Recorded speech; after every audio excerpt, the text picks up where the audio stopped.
Olá! O que vem a ser cinética química? A cinética química é o ramo da química que estuda a rapidez das reações químicas, bem como os fatores que a influenciam. A rapidez ou velocidade de uma reação química indica variação da quantidade de reagente ou produto com o passar do tempo. Ou seja, no dia a dia, a gente tem aí, por exemplo, a ferrugem, né? Quanto mais ferrugem aparecem, quer dizer que os produtos estão sendo formados. Né? Então, quanto mais rápido será a reação. Agora, você também pode pensar na gasolina, né? Você abastece seu carro e vai dar umas voltas. Se você não colocar gasolina de novo, ela acabou, né? Então, o que acontece? Ou você mede a velocidade do produto formado, de quanto de produto formado em número de mol, né, pelo tempo, ou quanto de reagente que foi consumido pelo tempo. Então, pode usar essas duas variáveis para calcular a velocidade de uma reação química. Mas qual o intuito de estudar essas velocidades?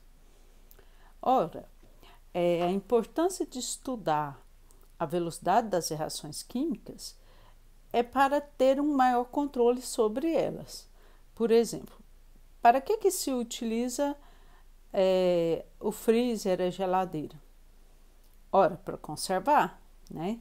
Então, se você deixar um frango, né, em cima da mesa, passa uns 2 dias, o frango está em decomposição. Se você colocar o frango no congelador, ele fica 1 ano lá e não entra em decomposição. Então, o que acontece? Conhecendo a velocidade das reações químicas, é possível ter um maior controle sobre elas, ou retardar ou acelerar o processo. Porque, por exemplo, eu quero cozinhar o feijão, então vou deixar ele com a tampa aberta. Vai ser rápido? Não, né? Então, por isso, criar a panela de pressão, porque sabemos que a pressão vai fazer com que o cozimento dele vai ser mais rápido. Então, é muito importante, né, que os cientistas desenvolvam, a partir de seus estudos, né, métodos que possam facilitar a nossa vida. Então, é por isso que estuda as velocidades das reações químicas, né? Então, aqui está representado que a velocidade, né, de consumo de X, consumo é quem? Reagente, né? É a quantidade de reagente que você tem com o passar do tempo, né, sobre delta tempo. E a velocidade de formação de Z, ou seja, vai aumentando a quantidade do produto, porque formar é produto. Então, pelo tempo que ele está sendo produzido. Então, as duas maneiras de se calcular foi o que eu disse antes. Muito utilizado para explicar essas velocidades das reações químicas é a teoria das colisões, né? Segundo a teoria das colisões, primeira coisa, para que uma reação química ocorra, né, deve ocorrer o choque entre as moléculas dos reagentes. Então, se você tem aí a água, né, e o ferro, se eles não se encontram, a água vai ser capaz de oxidar o ferro, formar a ferrugem? Com certeza não, né? Você tem lá a gasolina. Você coloca um copo de gasolina, um copo com álcool em cima da mesa. O copo com álcool, ele está exposto ao oxigênio do ar. Ele vai queimar?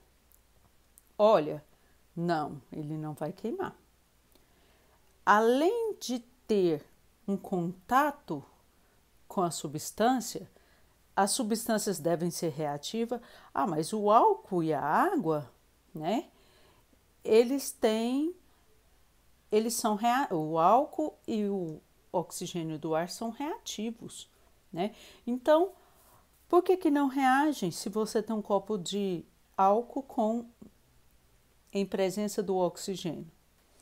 As colisões entre as moléculas dos reagentes devem estar numa orientação favorável, que a gente vai explicar aqui do lado, né? E o principal, por que o álcool não queima na presença do oxigênio, se você sabe que o oxigênio do ar e o álcool é extremamente reativo? Olha, porque deve se atingir a energia de ativação, ou seja, você atirar uma faísca, né? Você já vai conseguir produzir a queima do álcool, ou seja, para que o álcool reaja, para que uma substância reaja com outra, elas devem ser reativas, elas devem se encontrar, elas devem se colidir, suas moléculas devem se colidir, mas também tem que ter uma energia de ativação. Voltando aqui, as colisões entre as moléculas dos reagentes devem estar em orientação favorável. Olha, aqui eu tenho o símbolo aqui, né, 2 átomos e aqui 2. Quando eles se chocam assim, a colisão não é efetiva, não ocorre a reação. Aqui ele se choca de lateral aqui. A colisão também não ocorreu reação, não foi efetiva, não foi eficaz. Agora aqui, os dois estão se chocando de forma que eles vão se encaixar melhor. E nessa colisão, houve a formação de novas substâncias, ocorreu a reação química. Colisão pode ser efetiva e pode ocorrer a reação. Então, quando a orientação é favorável, né, as moléculas têm que se chocar com a orientação favorável. Professora, mas eu não entendi porque aqui é bolinha. Tá, por exemplo, o álcool tem oxigênio, tem OH. Então, a reação química, ela vai ocorrer no OH. Então, se o reagente chegar pela parte do carbono, por outra parte, não vai encontrar aquele átomo que ele precisa para reagir. Então, ele tem que se encontrar com aquele átomo que vai dar certo para que a reação ocorra. Então, só para a gente firmar, ó, para que ocorra uma reação química, deve ocorrer o choque entre as moléculas dos reagentes, a substância deve ser reativa, as colisões entre as moléculas dos reagentes devem estar na orientação favorável e deve-se ter uma energia de ativação. Eu vou frisar um pouco na energia de ativação. O que acontece? Em toda reação química, mesmo endotérmica, mesmo exotérmica, todas precisam de uma energia de ativação, ok?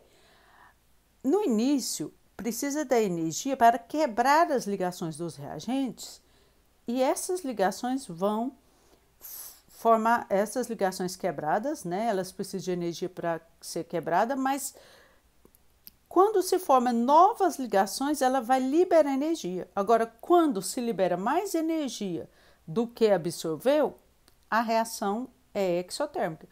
Quando se absorve mais energia e libera menos, aí a reação vai ser endotérmica. Aqui eu tenho um gráfico que vai mostrar a energia de ativação. Energia de ativação é a energia mínima necessária para que uma reação possa ocorrer. Trata-se da energia mínima necessária para a formação do complexo ativado. Então, o que acontece? Aqui eu tenho, você sabe que no início, né, sempre aqui próximo do início, que é o tempo zero, né, de reação química, eu tenho reagente. O reagente aqui está lá em cima, ok? Então, o reagente sempre vai precisar de uma energia que rompa a ligação das moléculas. Então, essa energia é a energia de ativação, essa energia aqui, ó. Ela é necessária para formar um intermediário. Intermediário é o que a gente chama de complexo ativado.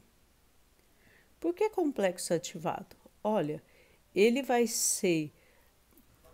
O complexo ativado vai existir entre reagente e produto. Então, ele vai ser o que se forma quando o reagente vai virar produto. Então, ele vai ser um emaranhado, ele vai estar complexo, né? Porque vai estar junto o reagente e o produto, né? Antes que ele se separa, formando novamente uma nova substância, né? Então, ele vai estar com energia muito alta. E essa energia muito alta, né?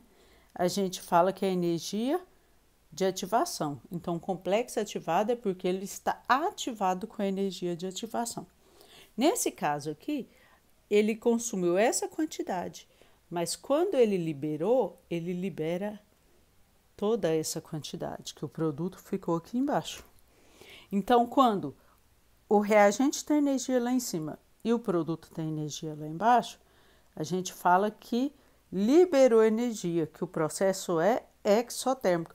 Mas em todos os processos ocorre absorção, que é a primeira energia, energia de ativação, e depois liberação. Resta saber qual que é maior, a energia de ativação ou a energia de formação do produto. Então, aqui a gente tem o gráfico que explicou, né, o que é o complexo ativado e o que é energia de ativação. Vários fatores fazem com que a reação possa ocorrer mais rápida, certo? Então, esses fatores, eles não alteram a energia de ativação. Concentração dos reagentes, temperatura, pressão, eles não alteram a energia de ativação. O processo mais lento de uma reação química é o processo de receber energia de ativação. Como eu disse para vocês, o álcool ele vai ficar aqui em cima da mesa, ele vai evaporar, mas ele não vai queimar. Mas com o passar do tempo, né, se ele receber uma faísquinha que seja, ele vai começar a reação química. Então, ele fica parado ali por horas esperando, né? Então, processo lento é o processo, é a parte lenta da reação química, é o processo de receber energia de ativação. Uma vez recebida a energia de ativação, a reação já se processa mais rápido. Então, aqui a gente vai estudar componentes que não alteram a energia de ativação, mas que faz a reação ocorrer mais rápida, certo? Uma das coisas é a concentração. Quanto mais reagentes, mais rápido é a reação.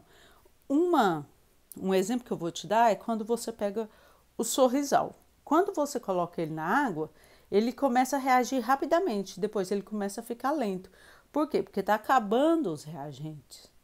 Os reagentes já se transformou em produto. Então, quanto mais reagente, mais rápido. Então, as reações químicas, elas começam mais rapidamente e depois elas ficam lentas. Por quê? Porque a quantidade de reagente está diminuindo. Então, quanto menos reagente, mais lenta fica a reação química. Ok? Essas quantidades é sempre medida em mol. Superfície de contato. Volta a falar do sorrisal. Você pode utilizar o sorrisal, né, que é o comprimido, e você pode pulverizar ele, tipo sal de fruta. Qual que vai reagir mais rápido? Você coloca o comprimido ou pó? Qual que vai ser mais rápido a reação? O pó. Por quê? Porque todos os seus reagentes vão se chocar ao mesmo tempo, certo? Então, quanto mais choque entre as moléculas, mais rapidamente ocorre a reação. Isso volta lá na concentração dos reagentes. Quanto mais reagente, mais choque entre as moléculas dos reagentes, mais rápido será a reação química. Então, aqui, né, todo conspira com o aumento das colisões entre as moléculas dos reagentes. Então, quando você tem o comprimido, o sorrisal em forma de comprimido, ele vai demorar mais a reagir. Por quê? Porque o contato da água é só com a parte de fora. Então, até penetrar e encontrar a parte de dentro, vai demorar mais para a reação ocorrer. Outra coisa é a pressão. A pressão também vai exercer o mesmo papel. É aumentar o número de choque entre as moléculas. Então, concentração, superfície de contato, pressão e também a temperatura, todos esses vão aumentar o número de choque entre as moléculas, vão forçar com que eles se encontrem mais rapidamente e com isso vai ocorrer a reação mais rapidamente. Aqui, quando a pressão é menor, ou seja, está tendo mais espaço, eles não estão pressionados. Então, o que vai acontecer? Eles vão estar mais afastados. Então, quando aumenta a pressão, eles vão se juntar e o choque entre as moléculas dos reagentes vão aumentar também. E, consequentemente, aumenta a velocidade da reação. Toda a explicação é uma só. Temperatura. Quando se aumenta a temperatura, aumenta a energia cinética das moléculas e intensifica a colisão entre as moléculas. Consequência, ocorre o aumento da velocidade das reações químicas, ou seja, quando a água está fervendo, você pode perceber que ela começa a borbulhar, né? Ou seja, mais rapidamente os reagentes podem se encontrar e por isso aumenta a velocidade da reação. Então, todos que a gente estudou agora, concentração, superfície de contato, pressão e temperatura, todos eles cooperam para o aumento do número de colisões de choque entre as moléculas dos reagentes, o que faz com que as reações químicas ocorram mais rapidamente. Agora, esse aqui, ele é diferente, o assunto é outro. Catalisador. Os catalisadores são substâncias que aceleram o mecanismo sem sofrer alteração permanente, ou seja, ele participa da reação química, mas no final ele é restaurado, ele volta a ser o mesmo reagente que ele tinha antes. Então, qual a importância do catalisador? Ele vai diminuir a energia de ativação? Ora, muita gente fala isso, mas está errado. Não é que ele diminui a energia de ativação. A energia de ativação é essa, ó, que eu tenho um reagente, aqui eu tenho produto. No início sempre é o reagente, mesmo embaixo ou em cima. O que acontece? Na reação normal, a energia de ativação é maior, né? Então, sem catalisador. E qual a diferença quando eu coloco o catalisador? Olha que a energia de ativação com o catalisador é menor, né? Então, mas ele não diminuiu? Não, ele não diminuiu a energia de ativação do sistema. Você mora em Goiás, Goiânia, né? Você quer ir para Trindade. Você pode pegar a GO e ir retão, ou você pode passar por Abadia. Então, existe 2, 3, vários caminhos para você chegar no mesmo local. Então, o catalisador, ele faz com que a reação química ocorra por um caminho em que a energia de ativação é menor. Ele não diminui o caminho normal. Ele não vai diminuir a distância entre Trindade e Goiânia. Ele vai diminuir, ele vai passar por um caminho mais curto, por um atalho. Então, o catalisador tem a função de fazer com que a reação química se processe por um atalho, onde a energia de ativação é menor. Isso favorece a rapidez da reação química. Muito importante esse entendimento, ok? Espero que tenham entendido.